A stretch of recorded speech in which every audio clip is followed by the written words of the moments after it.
प्रसार भारती अभिलेखागार की प्रस्तुति सदाबहार सुनहरे दौर का अनमोल खजाना।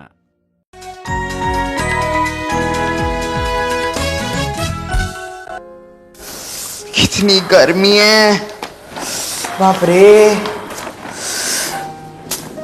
बाप रे, इतनी गर्मी में तो मैं पढ़ ही नहीं सकता, कुछ समझ में नहीं आ रहा। अब बस किसी तरह ये गर्मी चली जाए, मेरा बस चले ना तो मैं पृथ्वी को एक धक्का मार के सूरज से दूर कर दूं, फिर ठंडा ठंडा मौसम, बारिश। दीपिका, तुम भी है ना बिल्कुल बुद्धू जैसी बातें करती हो। हमारी पृथ्वी कोई बॉल थोड़ी ना है जो तुम धक्का लगा कर उससे कहीं भी कर दो।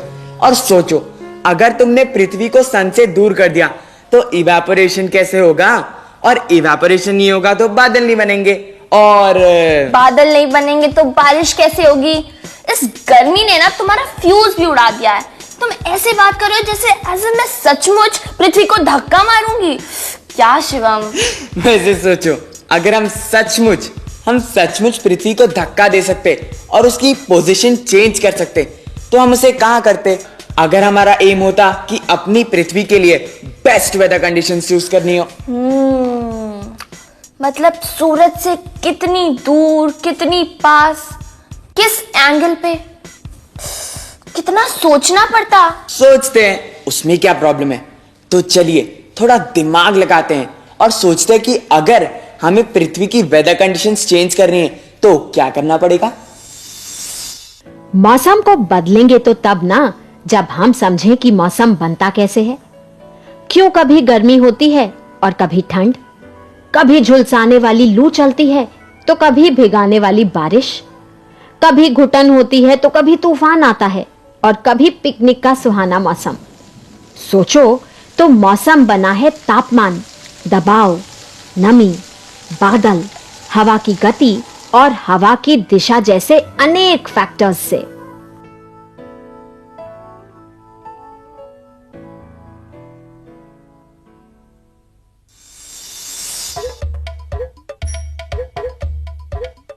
ये मौसम है कि मुंबई की पाव भाजी, 10 तरीके की सब्जियां और मसाले जब तक ना हो तब तक बनेगी ही नहीं। सच में दीपिका, मौसम तो बहुत ही कॉम्प्लिकेटेड है।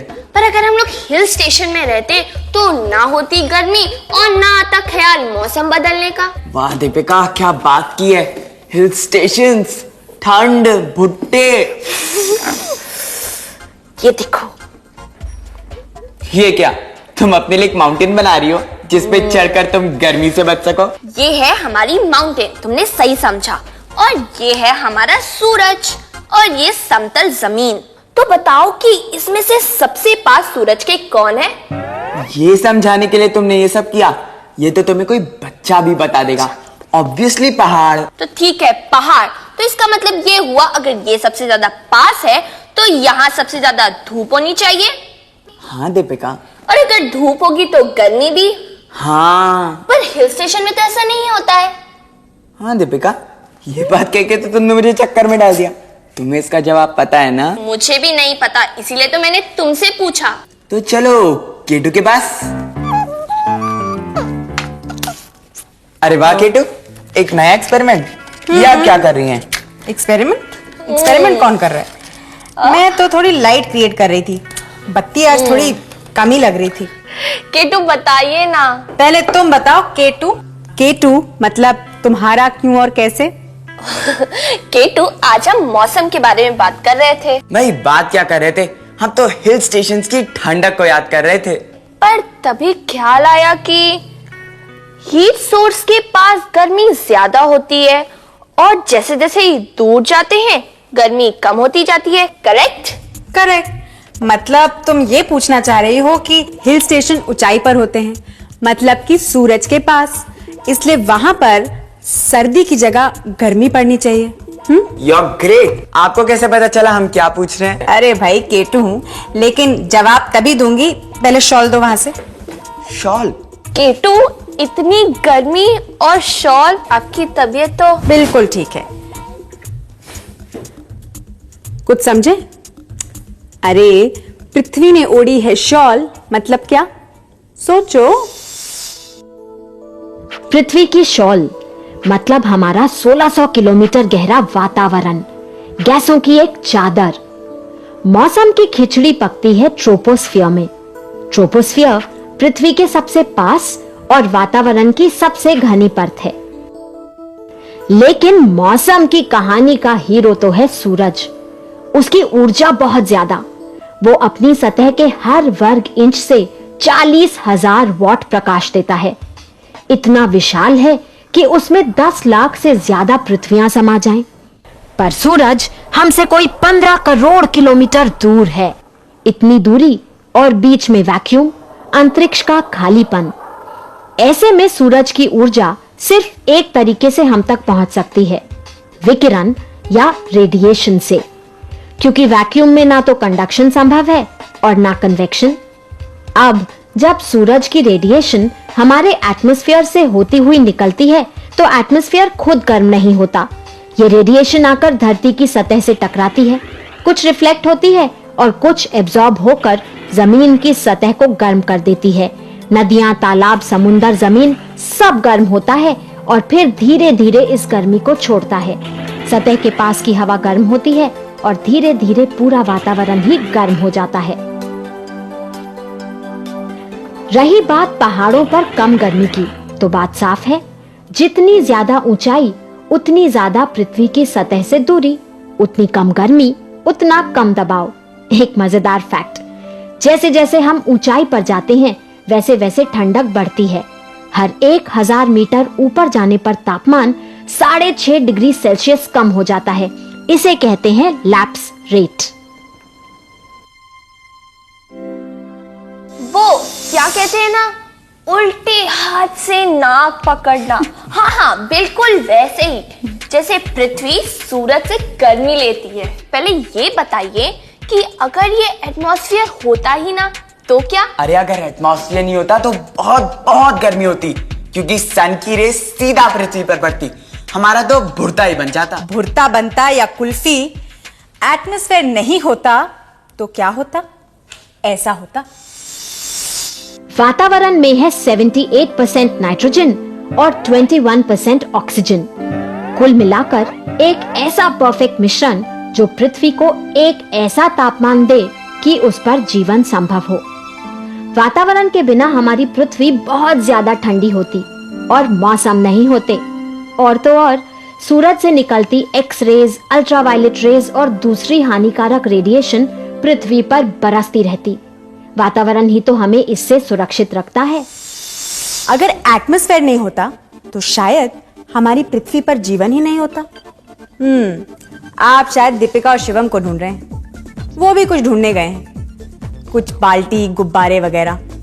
जब तक वो लौट के आते हैं मैं आपको एक बहुत इंटरेस्टिंग चीज बताती हूँ। सोचिएगा, हाँ, अगर हम सीधे ना खड़े होकर टेढ़े खड़े होते, यूं, आउच, सोचिए क्या होता।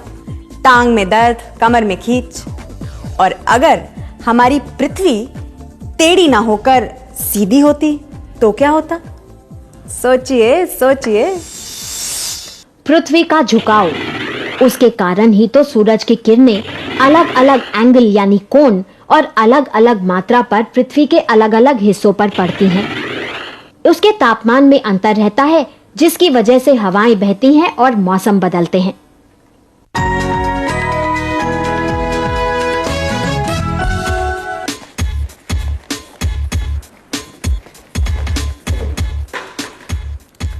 क्या आपको पता है मार्स का वातावरण कितना पतला है?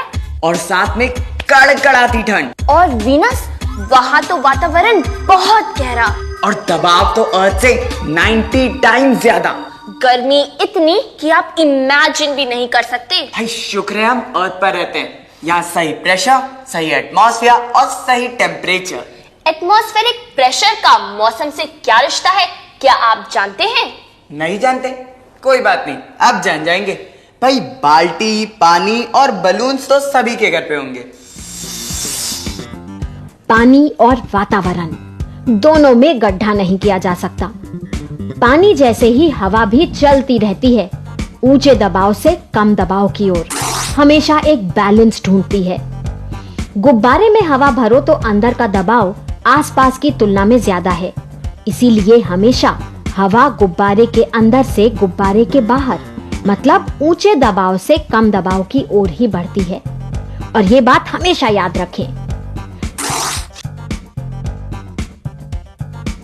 चलिए हम खेल खेल में बनाएं कुछ मजेदार, एक ऐसा यंत्र जो हमें हवा की गति का अंदाजा दे।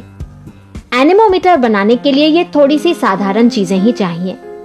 अब इन चारों ग्लासेस को एक एक करके प्लेट के सिरे पर चिपका देंगे, बराबर की दूरी और सभी का मुंह एक ही तरफ से खुला। अब बिल्कुल बीचों बीच एक पिन की मदद से इस तरह लगा देते हैं पेंसिल। एक सिरे पर रबर वाली पेंसिल अच्छी रहती है। और अब देखिए हवा के साथ कैसे मजे में घूम रहा है हमारा एनेमोमीटर। लेकिन हवा का दबाव पता करने के लिए अगर कुछ होता तो मजा आ जाती। तो चलो थोड़ा मजा करते हैं, बनाते हैं अपने लिए एक बैरोमीटर। उसके लिए चाहिए एक कांच का बर्तन, ये बॉटल और कुछ छोटी छोटी चीजें। तो ध्यान से देखिए और बनाइए हमारे साथ एक बैरोमीटर।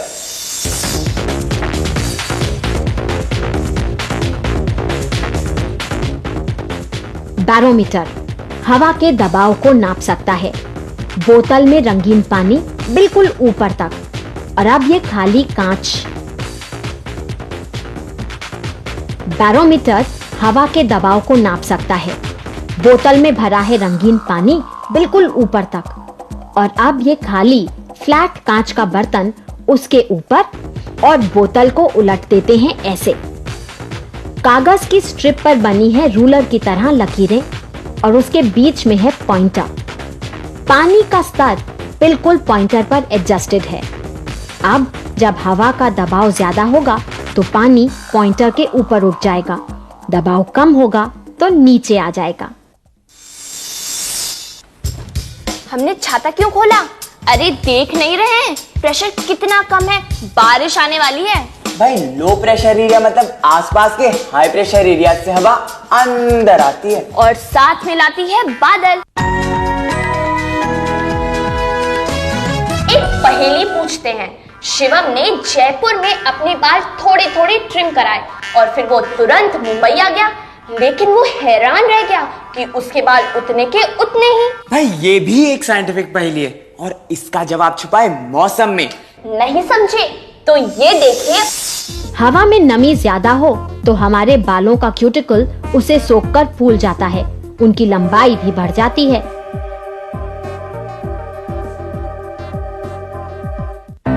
एक मजेदार बात चौंकाने वाली है। सूखी हवा नम हवा से अधिक घनी होती है। उगी की नहीं, हेयर ड्रेसर से पूछना चाहिए।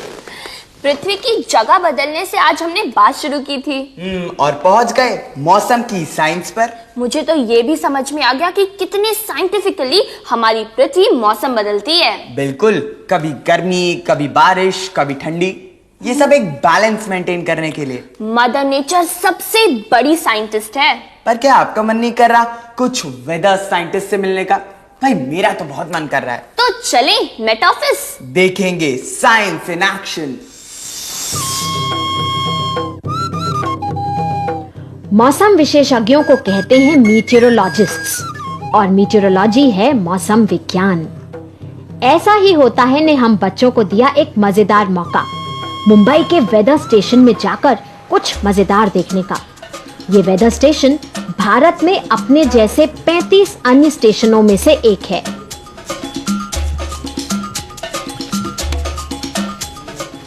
और अब हमारे सामने हो रही है वेदर बलून छोड़ने की तैयारी।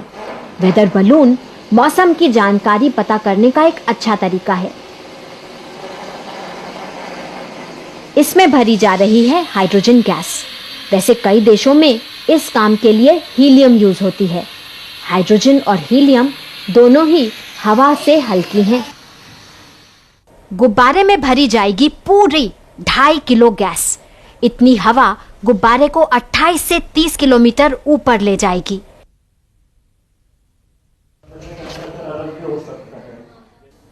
स्टेशन इंचार्ज ने हमें बताया कि हर दिन हर वेदर स्टेशन से ऐसे 2 गुब्बारे छोड़े जाते हैं, एक सुबह एक शाम। गुब्बारे के नीचे लगाया जाएगा ये यंत्रों का डिब्बा। इसमें तापमान नापने के लिए थर्मिस्टर और नमी नापने के लिए हाइग्रिस्टर है। गुब्बारा हवा की दिशा और गति, साथ में दबाव की जानकारी भी देगा।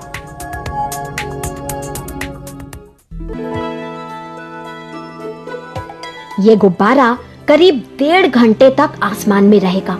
जैसे जैसे ऊपर उठेगा वैसे वैसे दबाव कम होगा। इससे ये बड़ा होता जाएगा और अंत में फट जाएगा। वेदर स्टेशन पर लगे रिसीवर का एंटीना गुब्बारे को ट्रैक करता है ताकि गुब्बारे के यंत्रों से रीडिंग्स मिलती रहे।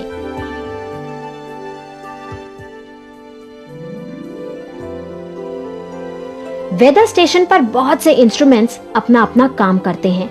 गुब्बारा अब भी दिखाई दे रहा है। एंटीना सिग्नल्स ग्रहण कर रहा है। अब वेदर एक्सपर्ट्स इस डेटा को, मतलब इन रीडिंग्स को कंप्यूटर्स में फीड करते हैं। देश भर, इनफैक्ट दुनिया भर में बहुत से एक्सपर्ट्स इस तरह मौसम पर नजर रखते हैं।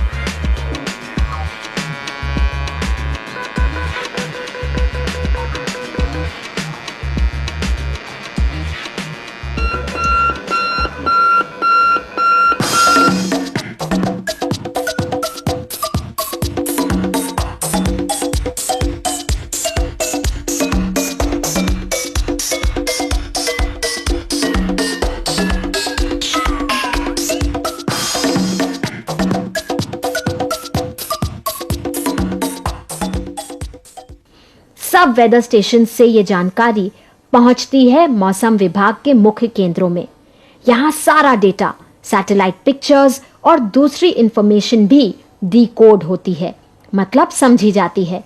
डिकोड होने के बाद एक्सपर्ट्स बनाते हैं मैप्स, नक्शे।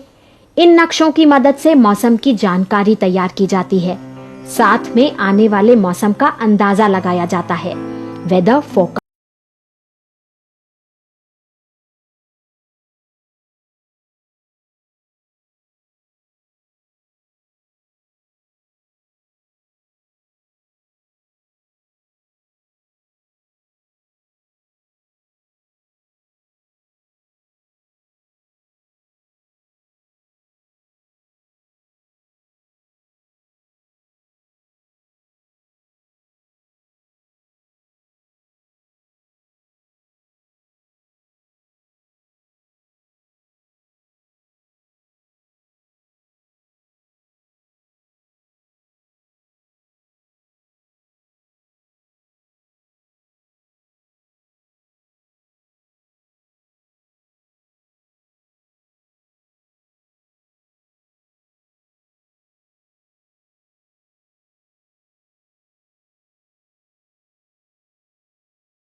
इस वक्त अगर आपने केटू को देखा ना तो आप तो हैरान ही रह जाएंगे। पता नहीं क्यों आज वो नर्सरी राइम्स याद कर रही है। छोटी मोटी मकड़ी दीवार पे बैठी है, पानी बरसता भीग जाती है। पर हमारी मकड़ी कोई छोटी मोटी नहीं है, दीवार पर भी नहीं बैठी और भीगी भी नहीं। पर वो ही हमें बताएगी कि उसका जाला चिपचिपा क्यों है। यही तो पूछा है भिलाई की मनाली सेनगुप्ता ने। मनाली ने तो हमसे कई और सवाल पूछे हैं, लेकिन आज जवाब सिर्फ एक का, छोटी मोटी मकड़ी। मकड़ी का जाला एक अजूबा। इसमें होता है एक फ्रेमवर्क, साइकिल के टायर जैसे स्पोक्स और स्पाइरल्स का एक ढांचा जो चिपचिपा नहीं होता। इस फ्रेमवर्क को मकड़ी चिपचिपे तारों से बारीकी से जोड़ देती है। कौन सा तार चिपचिपा है, कौन सा नहीं, ये मकड़ी अच्छी तरह जानती है, इसलिए वो खुद इसमें नहीं फंसती।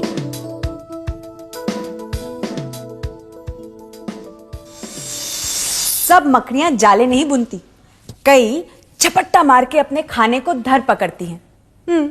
अब चलते हैं अगले सवाल पर, जो पूछा है सौरभ गुप्ता ने।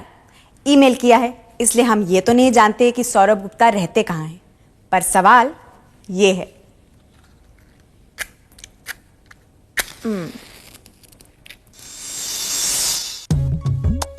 मोमबत्ती की लौ हो या हो माचिस की, उसका आकार हमेशा ऐसा ही टीयर ड्रॉप जैसा होता है। कारण है कन्वेक्शन करंट। लौ की गर्मी से आसपास की हवा गर्म होकर हल्की होती है और ऊपर उठती है। ठंडी हवा उसकी जगह लेती है और वो भी गर्म होकर ऊपर उठती है। लौ के चारों तरफ ये सिलसिला चलता रहता है और लौ का आकार हमेशा ऐसा ही हो जाता है। पूछा नहीं अगर क्यों और कैसे, पूछा नहीं अगर क्यों और कैसे, पूछा नहीं अगर क्यों और कैसे, तो दिमाग से बड़ी बन जाएंगी भैंसे। भाई हमारे कहने का तो ये मतलब है कि हमें अपनी अकल बढ़ाती रहनी चाहिए, सवाल उठाते रहना चाहिए, क्योंकि ये हम बच्चों की साइंस की दुनिया है और यहाँ ऐसा ही होता है। बाय।